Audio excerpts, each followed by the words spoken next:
The envelope was the color of the ocean on a stormy day, deep, mysterious, and slightly wrinkled at the edges. I found it tucked inside an old cookbook, one I'd almost donated to charity the week before. It wasn't addressed to anyone, but the words on the front stopped me cold. To the one who dares to dream.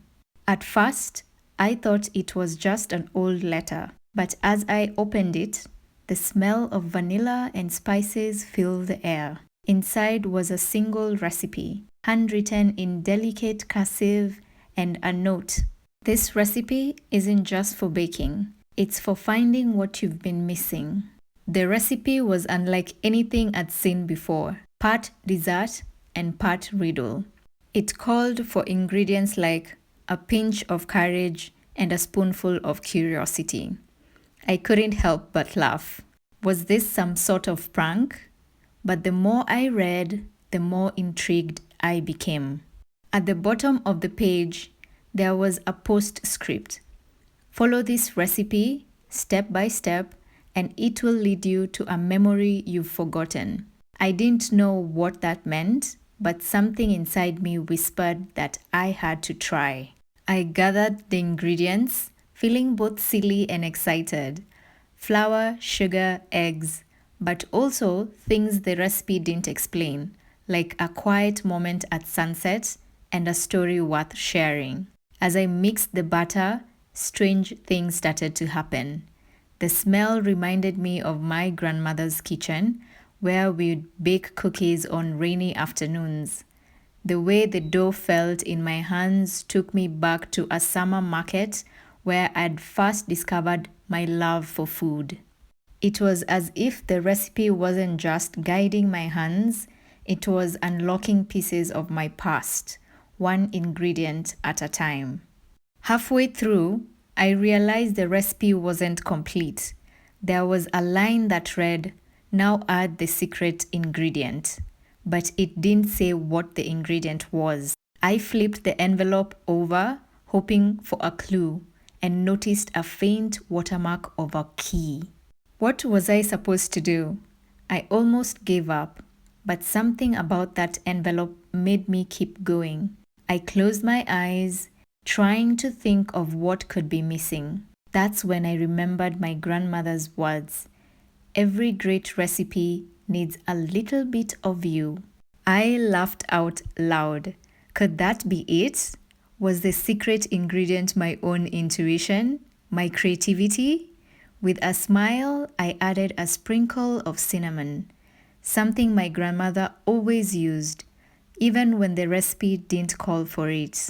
As the dish baked in the oven, the kitchen filled with the warmest, most comforting aroma I'd ever known. It was like being wrapped in a memory. When I finally pulled it out and took the first bite, I was overwhelmed, not just by the flavor, but by the flood of emotions. It tasted like Sunday mornings with my family, like the first meal I ever made on my own, like every moment of love and connections I'd ever felt. That's when I noticed something else in the envelope. A tiny key taped to the inside. It wasn't just a watermark. It was real. The note beneath it read, "Use this to unlock the past." I sat there, staring at the key, wondering what door or memory it was meant for. It took weeks to figure out what the key opened.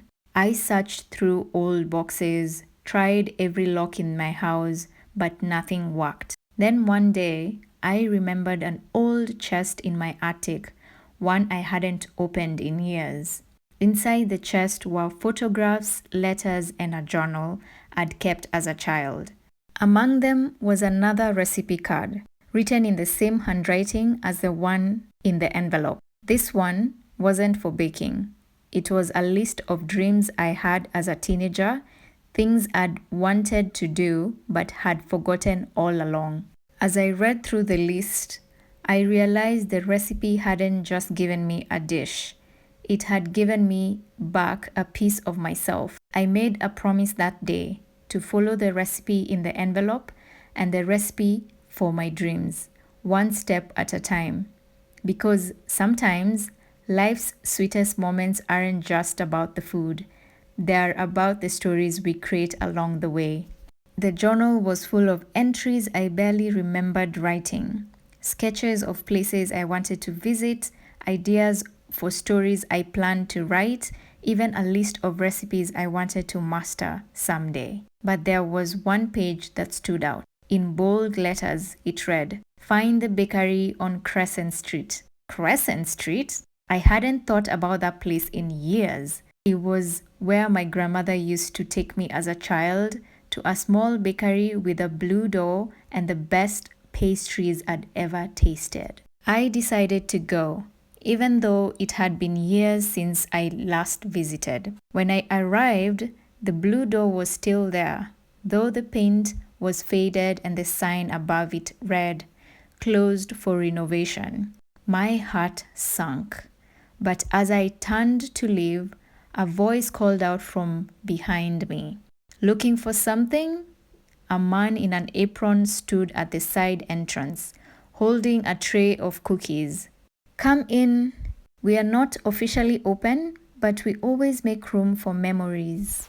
Inside, the bakery smelled exactly as I remembered, warm, sweet, and comforting. The man introduced himself as Oliver, the grandson of the original owner. He handed me a cookie, saying, "My grandmother used to bake these for special occasions. She had a way of turning food into magic." As we talked, I noticed a recipe book on the counter, open to a page titled "The Dreamer's Pie." I lacked words. The handwriting was identical to the one in my blue envelope. Oliver noticed my reaction. "You know this recipe?" he asked. "I think I was meant to find it," I replied. Telling him about the envelope and the key, his eyes lit up as I shared my story. "Then you are part of this place's history," he said. "My grandmother used to say the recipes in that book were more than food. They were maps to people's hearts."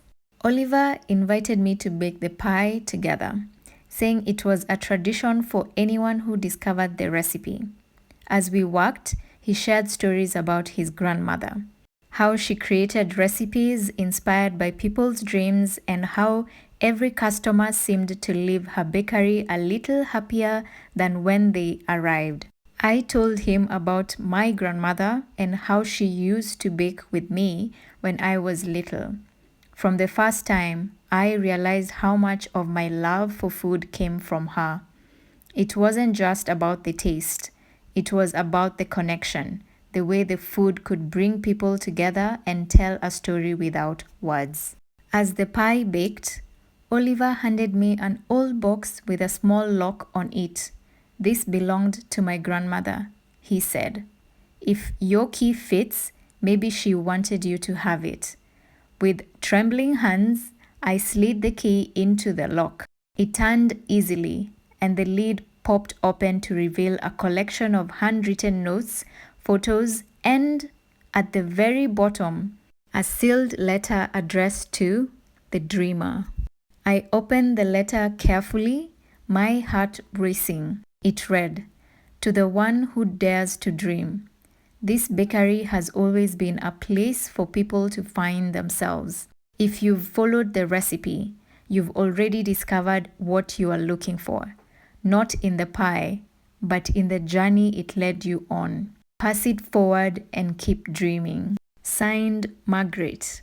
Tears welled up in my eyes as I finished reading. Margaret had somehow known her recipes would touch people long after she was gone. I looked at Oliver, who smiled and said, "I think you found your story." As we shared the pie, I realized he was right. The journey, the recipes, and the people I'd met along the way weren't just part of the story. They were the story. And now it was my turn to share it with the world. Before I left the bakery, I noticed a young girl sitting at the corner table, sketching on a piece of paper. She looked up, caught me staring, and shyly held up her drawing, a picture of the blue envelope. My heart skipped a beat. "Where did you see that?" I asked. She pointed to the counter where Oliver stood, smiling. "He gave it to me," she said, "but I don't know what to do with it." Oliver walked over, carrying a small plate of cookies for her. "She's been coming here since her mother passed away," he explained quietly. "This place gives her comfort." I knelt beside her, noticing that her drawing included more than just the envelope. She'd sketched the key, the chest, and even a pie with steam rising from it. She had no way of knowing those details. "Do you know what's inside the envelope?" I asked gently. She shook her head. "No, but I think it's something magical." It was in that moment I realized the magic wasn't in the envelope or the recipes. It was in the connections they created, the way they brought people together across generations. I asked Oliver if the girl could join us in the kitchen. Together, the three of us baked another pie, teaching her the recipe step by step. "You know," I said to her, "this recipe isn't just about making food.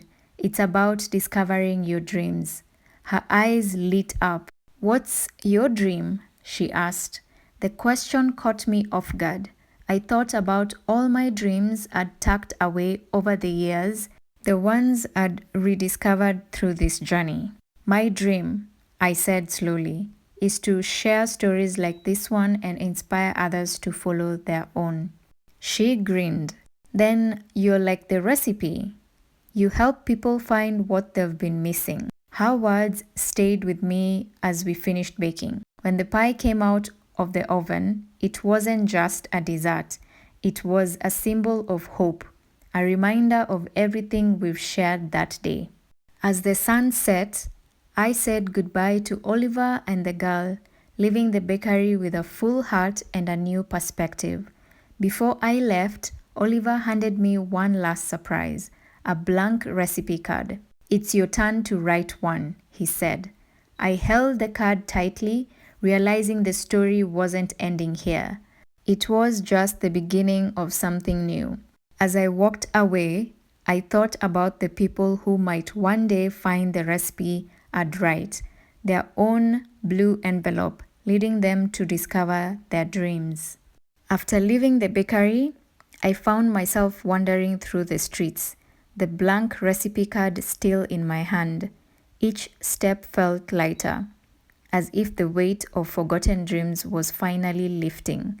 I sat down on a park bench, watching the golden light of sunset spill across the horizon. As I looked at the card, I thought about all the people who had been part of this journey. My grandmother, Margaret, Oliver, and even the little girl at the bakery. They had all added their own ingredients to my story, their own flavors to my life. But now, it was my turn. I reached for a pen and began to write. Not a recipe for food, but a recipe for living. It wasn't perfect, and it wasn't finished, but it was mine. On that card, I wrote down the things I'd learned. Start with a pinch of courage, a spoonful of curiosity, mix in moments of kindness, one at a time. Let it rise with patience and love. Serve it with gratitude and share it with the world. I smiled as I wrote the last line. The best recipes are the ones we create together. As I held the card up to the light, I realized it wasn't just about what I'd written. It was about what I'd discovered along the way. The recipe wasn't a destination, it was a journey, a reminder to keep dreaming, creating, and connecting. As I sit here, sharing this story with you, I can't help but wonder, what will your recipe look like? What dreams will you uncover? What connections will you make? Maybe your blue envelope is waiting for you in an unexpected place, a book you haven't opened, a conversation you've been meaning to have, or maybe in this very moment. The world is full of stories waiting to be told and recipes waiting to be written. So take a chance, open the envelope, and don't forget to add your own secret ingredient. As this story comes to an end, I want to remind you of something important. Every great recipe starts with a leap of faith. Whether you are in the kitchen or chasing a dream, it's okay if you don't have all the answers right away. What matters is that you take the first step. Think about the ingredients in your life right now.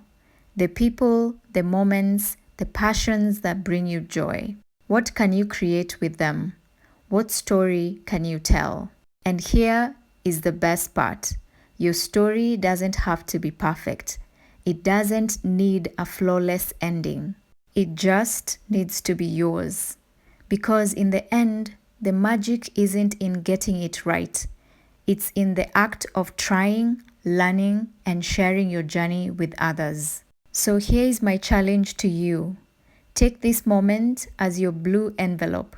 Find your recipe, whatever that means to you, and share it. Whether it's a simple act of kindness, a creative project, or a dream you've been holding on to, don't wait for the perfect time. Start now. And when you do, let me know. Share your story in the comments below or tag me so I can see the incredible things you're creating. Let's inspire each other to keep dreaming, one recipe at a time. Thank you for being here and for spending time with me. Until next time, remember, the world is waiting for your story, so go out there and write it. Shall we continue building our YouTube community together? Kama hauja subscribe to my YouTube channel, sijui unangoja nini? Tag a friend and tag a friend.